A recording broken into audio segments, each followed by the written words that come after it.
Crawford here with Jim and his talented daughter Erin, who along with mother Jill wrote a now New York Times best-selling book, Kelly Tough, Live Courageously by Faith. Jim, what do you think it is about the book that resonates with readers who clearly now want to get their hands on it?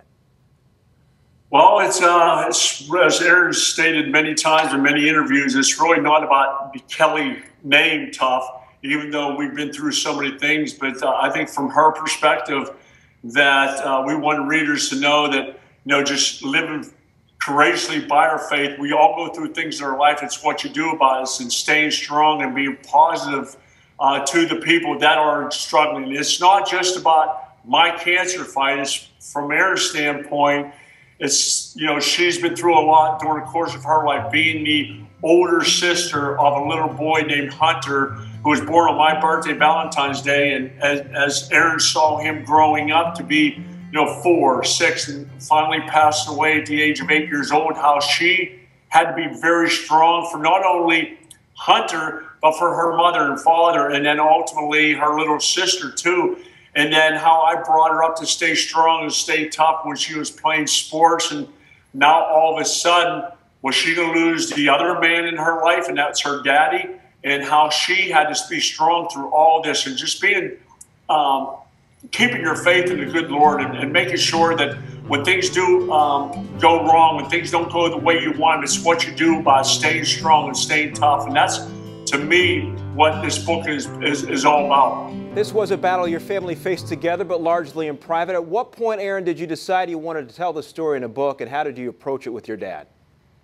Well, I just began journaling really through his whole diagnosis and everything that was going on, and praying to God, not understanding how this was going to work on, how my dad was going to go through this cancer, and just what the outcome would be. So I just began to pray and talk to God about it all, and it became from a journal, it went to a blog, and then from a blog, I started sharing it with my dad, and just what Kelly Tough meant to me. And he shared it with people who would come into his hospital room. And before you know it, my mom and I were just talking back and forth and saying, okay, our story can be an encouragement to someone else. So let's do this thing. Let's write this book so that someone else can be encouraged through our pain.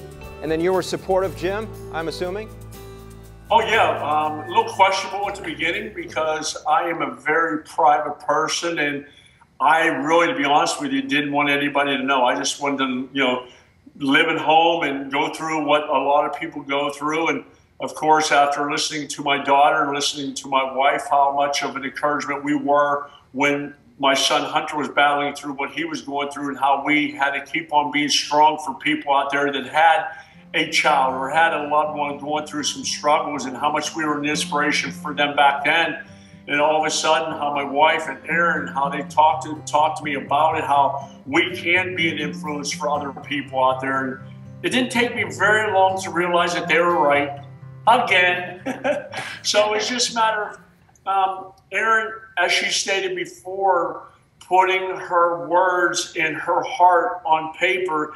And now, after it's been out, and it is a New York Times bestseller book, and listening to all the things that people have said, how people say that I've been an inspiration to them, and how my daughter's words have been an inspiration to so many people. Now we realize, that it is. But we all want to know, the Kellys all want people to know that by them saying that, that inspires us, that inspires me to keep fighting and keep want to make a difference. Make a difference today for someone who's fighting for their tomorrow. That's what it's about. There's no one time that my daughter, my brothers, my wife walked into my hospital room with a frown on their face. They walked in with an attitude that they were going to make my day better by their presence, by the things that they said to me, and boy, did it work. So I just urge everybody out there, when you're talking to somebody that is struggling, that's not having a good day, go in with an attitude that you're going to make their day better, because when they wake up the next day, have them remember what you were saying the day before. So make their day better by what you say to them today. Jim and Erin, it was a pleasure to speak with you both. Continued good health and success to you. Thank you. Thank you. Thank you, Ray. The book is Kelly Tough, Live Courageously by Faith. I'm Ray Crawford. Thanks for watching CampusInsiders.com.